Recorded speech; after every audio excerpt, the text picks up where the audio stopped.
Hello students, इस video में हमारा फोकस रहेगा कि प्लूरल सब्जेक्ट को कैसे पहचानेंगे। How to recognise a plural subject. हमारे सामने जब एक सेंटेंस आता है लिखने के लिए या बोलने के लिए, तो पहला वर्ड जो आता है हमारे सामने वो है सब्जेक्ट। आइदर वो नाउन हो या प्रोनाउन हो, जो भी हो। इस सब्जेक्ट को अगर हम जान लेंगे कि ये प्लूरल सब्जेक्ट है, तब हम उसके पास प्लूरल वर्ब को यूज़ कर पाएंगे, यानी हमारे सेंटेंस को ऑलमोस्ट करेक्ट कर लेंगे। तो चलिए कुछ एग्जाम्पल लेके समझा देता हूँ, उसके बाद हम अपने टॉपिक को शुरू करेंगे, यानी प्लूरल सब्जेक्ट को कैसे पहचानेंगे। तो यहाँ देखिए, ये कुछ सेंटेंस है। इस सेंटेंस में पहले हम वर्ब सब्जेक्ट को पहचानते हैं। फर्स्ट वन में क्या है? सब्जेक्ट वी है। सेकंड में चिल्ड्रेन है। थर्ड में दे है। फोर्थ में रॉबर्ट एंड रहीम है। And in the fifth one my brother subject है। तो ये सब सेंटेंस को देख के हमको क्या लगता है, ये सिंगुलर है या प्लूरल है? जिसको थोड़ा बहुत मालूम होगा वो इजीली जान लेगा कि ये सारे सब्जेक्ट प्लूरल है। तो जब सब्जेक्ट प्लूरल है तो वर्ब क्या लेंगे? प्लूरल वर्ब लेंगे। तो देख लो, are, love, were, have, do, ये सब जो वर्ब है वो सब प्लूरल वर्ब है, प्लूरल वर्ब फॉर्म। और यहाँ लव में एस एस नहीं लगना भी प्लूरल वर्ब फॉर्म है। तो यहाँ तक हम क्या समझे? ये हम इजीली जान लिए कि ये सब प्लूरल सब्जेक्ट है और उसके पास प्लूरल वर्ब फॉर्म यूज हुआ। लेकिन इंग्लिश लैंग्वेज में इतनी आसान नहीं है कि हम पहचान लेंगे इतनी इजी से कि ये सारे सब्जेक्ट सब प्लूरल है। कुछ सेंटेंस ऐसे होते हैं जो हमें कंफ्यूज में डालता है। तो थोड़ा दूसरा एग्जांपल देता हूँ, देख लो। ये कुछ सेंटेंसेस है, ये सेंटेंस को पढ़ के देखो, इसमें सब्जेक्ट कौन कौन है। फर्स्ट सेंटेंस में the teacher with all her students subject है, और आपको यूज़ करना है इज या आर। दो वर्ब फॉर्म दिया है, सिंगुलर और प्लूरल। इसमें द ब्लाइंड यूज़ करना है नीड और needs. First one plural verb form, second one singular verb form. Third subject है इट इज़ यू हु, यहाँ तक सब्जेक्ट है। दो ऑप्शन है, हाज और हाव, एक यूज़ करना है। इसमें है ए लॉट ऑफ कैटल, और ऑप्शन है was were, one singular another plural. A lot of money, इसको पढ़ के देखो कि ये सब सब्जेक्ट्स सिंगुलर है या प्लूरल है। ये सब इतनी आसान नहीं है डिसाइड करना। ये हमारे दिमाग में कन्फ्यूज़न शुरू करेगा कि ये सिंगुलर है या प्लूरल है, तो थोड़ा कन्फ्यूज़न आएगा। इसीलिए मेरा कहने का मतलब है, इंग्लिश लैंग्वेज में सब्जेक्ट को पहचानना इतनी इजी नहीं होता है जितना इजी ये सेंटेंस में था। तो जहाँ डिफ़िकल्ट सिचुएशन आएगा उसको पहचानने के लिए इंग्लिश ग्रामर में कुछ रूल्स है।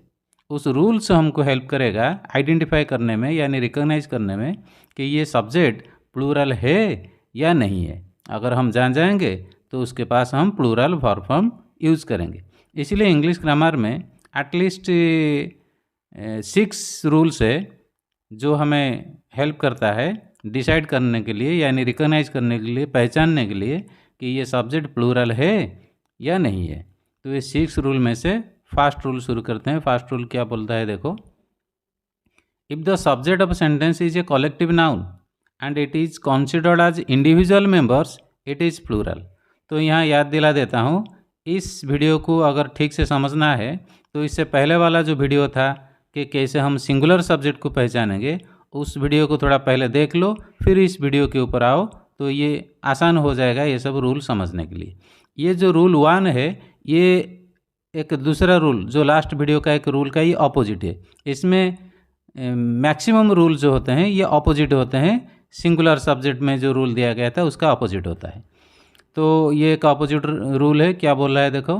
कोई सेंटेंस का अगर सब्जेक्ट कलेक्टिव नाउन है, अगर सब्जेक्ट कलेक्टिव नाउन है और ये कलेक्टिव नाउन कंसिडर्ड होता है इंडिविजुअल मेंबर्स में, तो इसको प्लूरल हम जानेंगे कि ये प्लूरल है। कलेक्टिव नाउन क्या है, ठीक से समझो। कलेक्टिव में ये जो ओरिजिन वर्ड है, बेस वर्ड है, इसमें है कलेक्शन। तो किसी नाउन अगर एक कलेक्शन है, यानी उसमें एक आदमी नहीं है, बहुत सारे आदमी है, एक से ज़्यादा आदमी है, तो उसको कलेक्टिव नाउन बोलते हैं। जैसे for example committee, jury, team, family, cabinet, assembly, ये सब कलेक्टिव नाउन है। अगर ये कलेक्टिव नाउन यूनाइटेड है, जो मैं लास्ट वीडियो में समझाया था, अगर ये यूनाइटेड है, सेपरेटेड नहीं है, इंडिविजुअल मेंबर्स में डिवाइडेड नहीं हुए हैं, तो वो सिंगुलर होंगे। लेकिन यहाँ अगर सेपरेटेड हो गए हैं, इंडिविजुअल मेंबर बन गए हैं, यूनिट नहीं है, यूनाइटेड नहीं है, तो ये प्लूरल कंसिडर होगा। तो इसको अच्छे से समझने के लिए कुछ एग्जाम्पल देख लेते हैं। The committee dash divided on this issue. Here दो ऑप्शन दिया गया है, एक सिंगुलर एक प्लूरल ऑप्शन। तो यहाँ देखेंगे ये कमिटी यूनाइटेड है और डिवाइडेड है और सेपरेटेड है एज ए इंडिविजुअल मेंबर्स। तो लिखा है देखो, the committee divided on this issue. इसी इशू पर यानी इसी मामले पर कमिटी एक मत नहीं है, कोई हाँ कर रहा है कोई नहीं कर रहा है, तो ये डिवाइड हो गए यानी इंडिविजुअल मेंबर बन गए, इसीलिए ये प्लूरल होगा। तो यहाँ आंसर आएगा were. To next example, the jury dash divided in their opinion. दो ऑप्शन है, एक सिंगुलर एक प्लूरल ऑप्शन। यहाँ देखेंगे ये यूनाइटेड है और डिवाइडेड है इंडिविजुअल मेंबर में।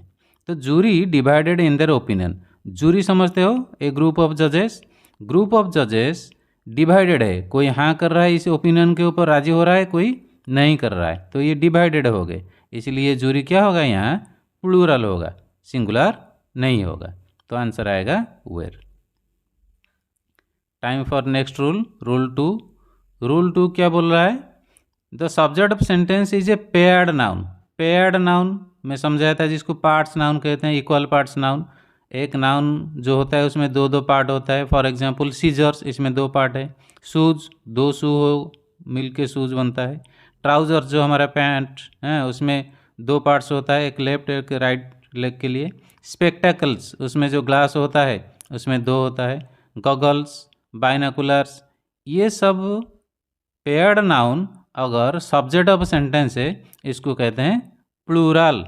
तो इसका एक अपोजिट रूल समझाया गया था उसमें लास्ट वीडियो में, अगर इससे पहले कोई ए पेयर अप लगाए तो सिंगुलर होगा, तो ओरना नहीं होगा। ओरना नहीं होगा के लिए ये रूल है कि इसमें ए पेयर अप नहीं लगा है, इसलिए ये प्लूरल कंसिडर होगा। द सीजर्स प्लूरल है, तो यहाँ आंसर आएगा आर। माई ट्राउजर्स ये पेयर्ड नाउन है जो नेचर में प्लूरल है, इसलिए आंसर आएगा हैव। फिर से याद दिला देता हूँ, अगर इससे पहले ए पेयर अप जुड़ा जाएगा यहाँ, इससे पहले अगर ए पेयर अप जुड़ेंगे तो ये सिंगुलर हो जाएगा, लास्ट वीडियो देख लोगे।